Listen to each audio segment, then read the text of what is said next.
Here, I've got an experiment for you. Safety glasses on. By the end of this century, if emissions keep rising, the average temperature on Earth could go up another 4 to 8 degrees.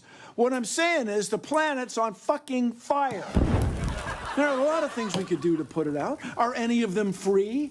No, of course not. Nothing's free, you idiots. Grow the fuck up. You're not children anymore. I didn't mind explaining photosynthesis to you when you were 12, but you're adults now, and this is an actual crisis. Got it? Safety glasses off, motherfuckers. I wanted to start out this week with little bits of Jeff Bezos' talk, but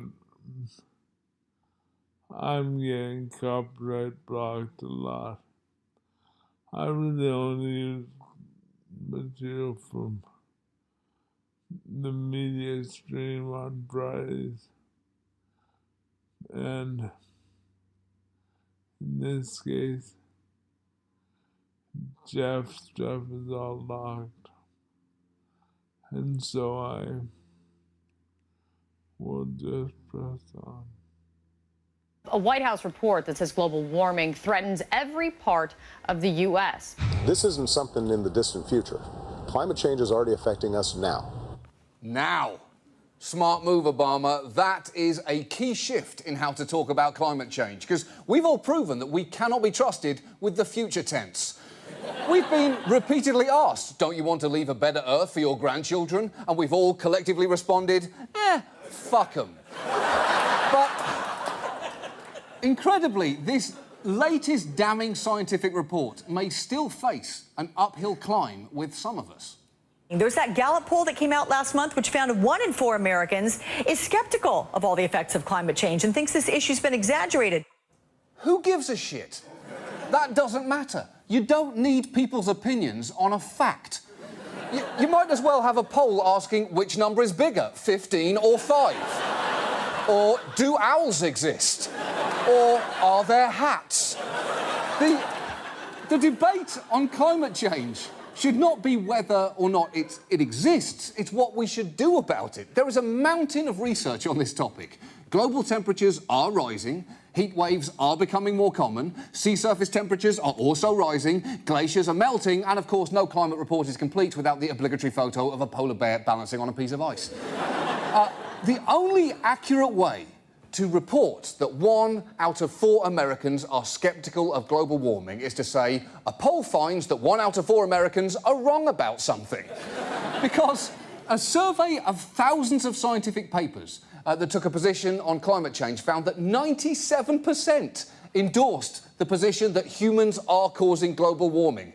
And I think I know why people still think this issue is open to debate, because on TV, it is. And it's always 1 person for, 1 person against. And it's usually the same person for. Bill Nye and Marsha Blackburn, welcome both of you to Meet the Press. Bill Nye joins us now, along with climate change skeptic Mark Morano. Joining me now to go head-to-head, Bill Nye, science educator and CEO of the Planetary Society. In the crossfire, Bill Nye, the science guy. Bill Nye, the science guy who believes in man-made global warming. Yeah, that's right. More often than not, it's Bill Nye, the science guy, versus some dude. And when you look at the screen, it's 50-50, which is inherently misleading. If there has to be a debate about the reality of climate change, and there doesn't, then there is only one mathematically fair way to do it. Last Week Tonight presents a statistically representative climate change debate. Good evening. Joining me tonight, a climate change denier and, naturally, Bill Nye science guy. Bill? John? Yep.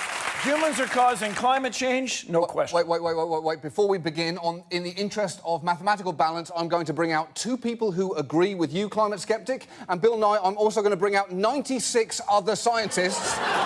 It's a little unwieldy, but this is the only way you can actually have a representative discussion. So, yeah, please file in.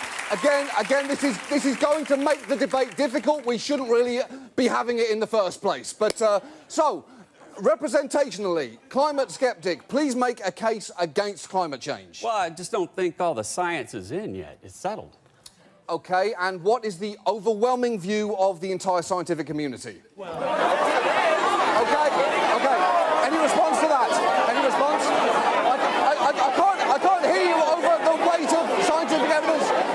This whole debate should not have happened. I apologise to everyone at home. My thanks to Bill Nye and the overwhelming scientific consensus.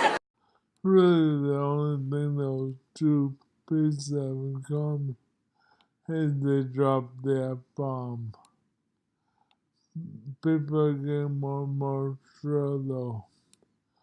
Having goes back to that Greta thing. I don't know if you can see that as a blog on it. But Greta, little Swedish girl, started a whole movement. And now in England, there's been I don't know, the movement. Ban or stop us or something. But the government declared a common emergency.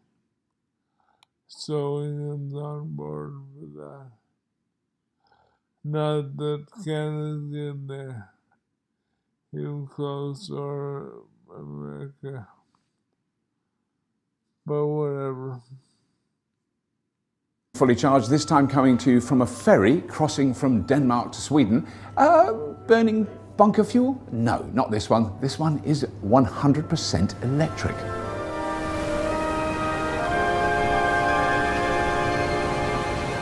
So Christian, for a start, thank you so much for letting us ride on this amazing ferry. I mean, it's been a real joy. It's been something I've looked forward to for a long time, and it's so good to see it actually functioning. I'm sure you're very pleased. Yeah, it is. Going. It is. Yeah, it's been a long process to get to develop it. Exactly, it has been a long project. We've been planning for. It's almost took us 3 years to come to an end for this. Yes. Right. But it's been running now since November. Yeah, since November. And then how many, you do so many crossings, because what we can't understand is how quickly it's going back and forth. It's incredible. Exactly, we do about 46 single crossings every 24 hours. So just give me the quick stats, because it just blew my mind when I first heard it. We charge with 10 kilovolts for about 9 minutes in Sweden and 5 minutes in Denmark. And 600 amps. So it's a huge amount of power. A little bit more than your average electric car takes. Exactly, yeah. Those very crossings, somewhere where BC can actually do something. I mean, we're like 98% clean electric, all hydro, but there's still work to do. The ferries and roads.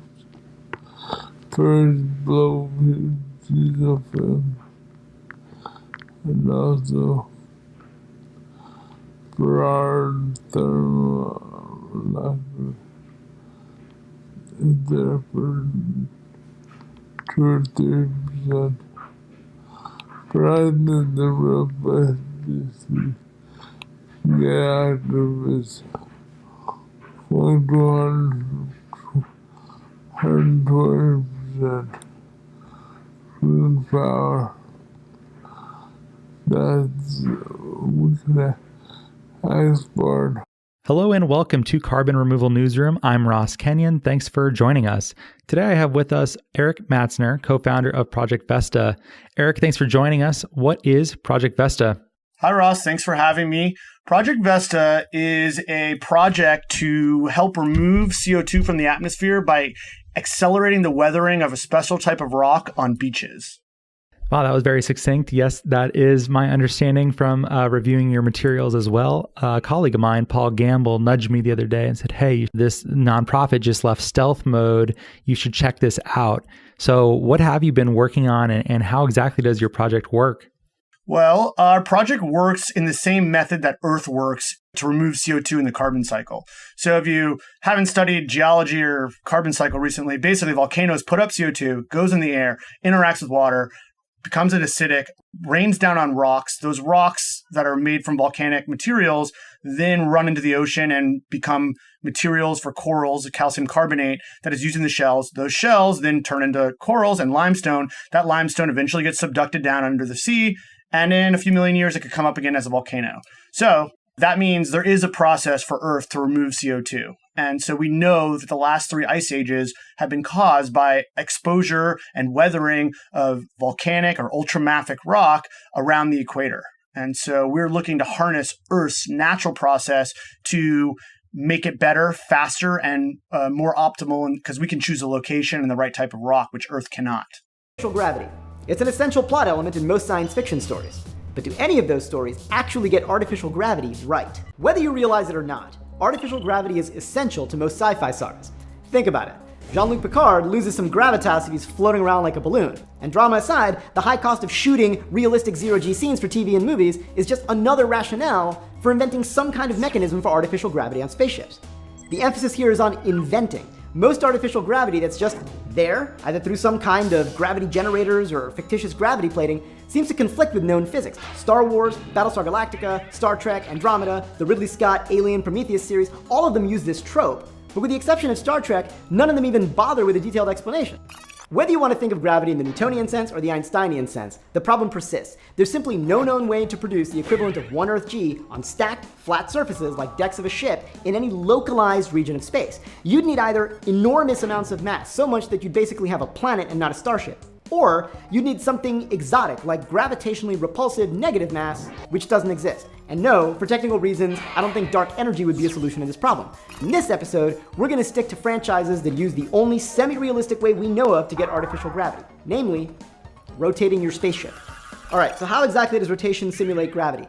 Think about carnival rides. I'm thinking of something called the Gravitron, maybe the Starship 3000. Basically, you enter a closed circular room, which is then spun up to a high angular speed, and in the process, the wall starts pushing hard against your back. Why does that happen? From an overhead perspective, your body wants to fly off in a tangent, not move in a circle. And the reason the wall is pushing on you is to turn you, i.e. to move you in a circle. But what do things look like from the perspective inside the rotating room? In there, it doesn't look like anything is spinning. Instead, it appears that there's some mysterious force that wants to hurl you outward. And the reason the wall is pushing against you is to prevent that outward fall. Kind of like how the ground here on Earth pushes up on your feet to keep you from falling inward toward Earth's center. So, bottom line, from the perspective of the room, it's as though there's a radially outward directed gravity. Now, if you were out in space, Earth's real gravity, which also pulls you down, wouldn't be in the picture. And this force from the wall on you would be the only force on you. Put your feet up against the wall, stand up straight, boom, artificial gravity. So I really want to say that Babylon 5 has the most realistic depiction of artificial gravity in sci-fi. But, to be fair, in light of some of its errors, I gotta give my vote to Halo. Truth is, I can't actually find anything that the game gets wrong per se in its rotational artificial gravity.